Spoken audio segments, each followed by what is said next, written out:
Black people are out here playing with white supremacy. They think that white supremacy is just a myth. They think that racism is something that doesn't exist, and it does. It has existed since the dawn of time. The world, the whole fucking nation is built on racism, okay?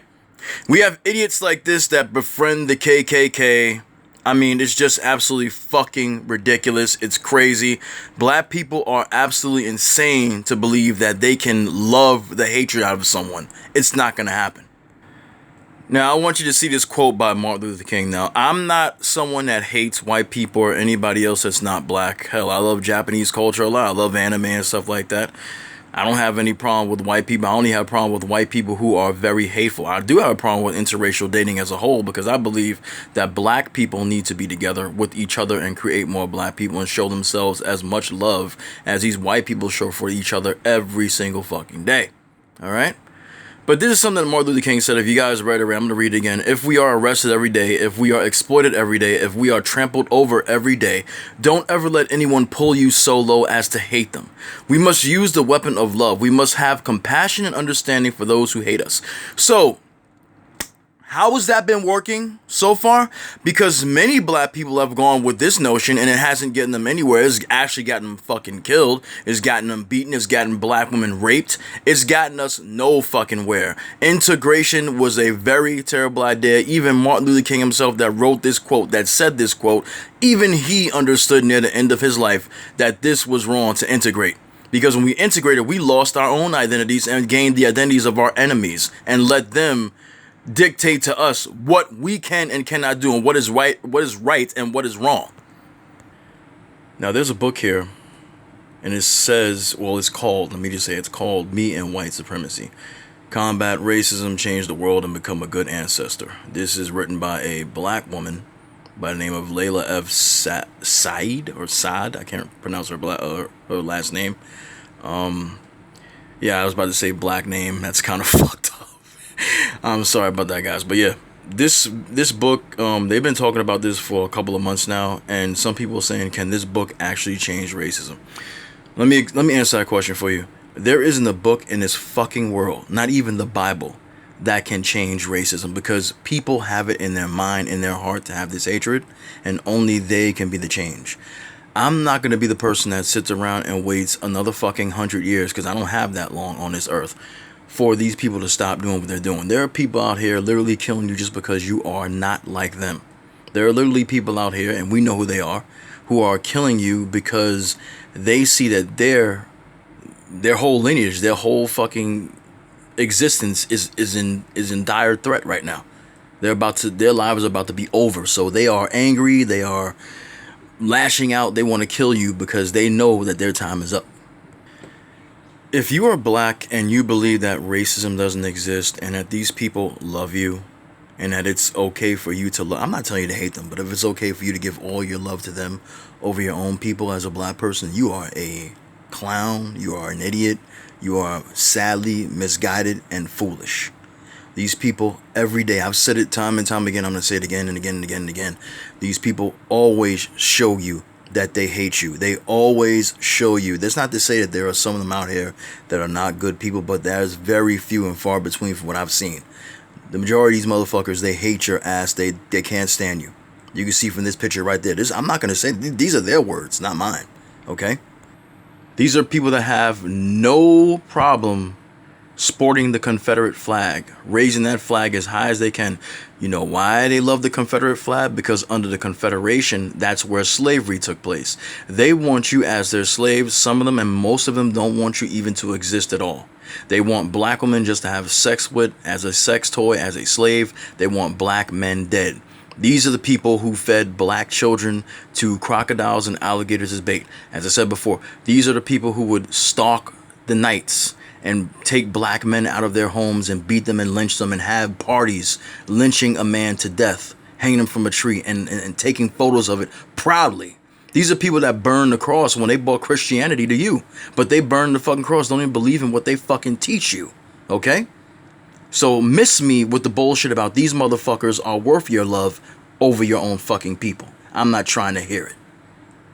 Because evidence proves quite the contrary. Okay? holding rallies to discuss their hatred of black people and non-black people, but especially black people. This is the sickest shit that I've ever seen in my life. These people are fucking depraved psychopaths. They will go out there and hunt fucking animals and come back with the heads and put them on the wall as trophies. These are people who, there are black women saying that these men in this community are actually saving and protecting them. These men don't protect black women. And yeah, there are some black men out here that don't protect black women either. But come on, miss me with that bullshit. They don't look at black women in a positive way.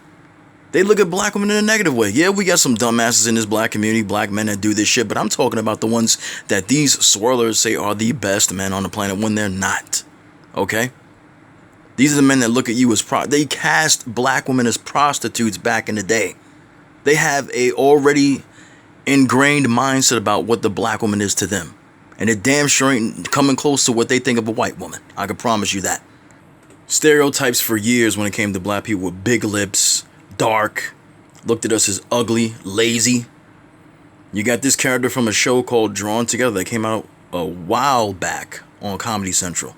When I was young back then, I watched this show. I didn't even realize how fucked up it was. But now when your eyes are open and your heart is open and you understand what you're really seeing and see the fucking stereotypes and the racism in the show, you can call it out for what it is. This character, the only black character in the show, named Foxy, good looking black woman, but of course she only is around white people and stuff like that, and animals, because there's some animal characters in the show as well. She's the most voluptuous and the most risky, how should I say, she's the most I'm trying to look for a word where I can't get myself fucked over, but in a way I don't even care. She's a fast whore, put it that way. She's the whore of the show. You see her wearing this Aunt Jemima fucking bandana on her head right now while she's cooking on the stove. She's got the big boobs. She's the one that was going after the white girl and every other white man in the house and kissing them, and she was the one that was doing sexual things on this fucking show, which was a comedy show as a cartoon, but it was adult comedy cartoon. They stereotyped the fuck out of this girl. There was even an episode of Drawn Together where they got turned into children. Okay, I'm not going to go too far with this because I know how it is with children. They don't want you talking certain things, but I'm going to say this and this alone. The only black girl character in the show, known as Foxy, right here as you see, even as a child, ripping her clothes off for the sake of ripping her clothes off. They stereotype black women every fucking day, but black women have the nerve to complain about black men, stereotyping them and telling them their thoughts and this and that. Some of you embrace this fucking image just like some of these men embrace the image of being a criminal and a thug and having no goddamn future. But this is what they think of black women because they still do it to this day. Why do you think people like Cardi B and Megan Thee Stallion are popular among white people? Because they like to see black women like that with their boobs out, with their bodies showing, acting like whores and hoes and thoughts. That's what they like to see. They don't celebrate the black woman that has the business diploma, the one that's doing things and actually getting shit done and has an education. They celebrate the hoes and whores out there that'll sell their ass for less than a goddamn penny. Now, as a black man, I'm not gonna lie, we love black women's asses, okay? We've seen videos and movies like this before where these black women will shake their ass. What's this movie, Players Club, comes to mind. But nowadays, it seems like this is the end thing to do for these females out here. This is part of white supremacy as well. This is what white supremacists love to see. These black women shaking their ass like this, being whores and hoes and stuff. And these black men out here not protecting their women. I'm not talking about all black men because there are many black men that do it. I'll fight a woman in a debate every fucking step of the way telling me that a black man doesn't. I know that there are some that don't, but there are many black men that do protect their females. But when you are doing shit like this on camera, you're doing that thing with your tongue, you're just telling people that you're a fucking whore. And I hate to say that, but it's true. That's the reason why white men protect their women, but don't protect our women, black men. That's the reason why white men protect their women and don't protect you, black women. Because they are on code. They'll protect their women forever. You can tell me, oh, black men don't do. I don't want to hear it. I don't want to fucking hear it. End of fucking story. These men don't give a shit about you. These men have continued to make laws that will put you in a position where you can't do anything for yourself and have to depend on them forever. White women are not your friends either. Not many of them are. Many of them are jealous of you because you don't have the body. I mean, they don't have the body that you have. Or I should say you don't have the body they have, because their body is not anything near compared to yours. That's why these women try to get these butt implants, try to make themselves look like you, try to get their lips like you. They even have these catfishing girls who pretend to be black and they're really white. The envy of black people is just amazing to me. The envy that these people have of us, but they hate us. They want to erase us and be like us. They want to steal our history and make it their own. In the end, all that matters is this: the black man and the black woman. Stop doing your enemy's work. Stop kissing their ass. Stop selling out your people, and understand that white supremacy is a serious threat to your own existence. These people are not your best choices for love. They're not even your best choices for friendship. The only friend that you have, black people, are yourselves.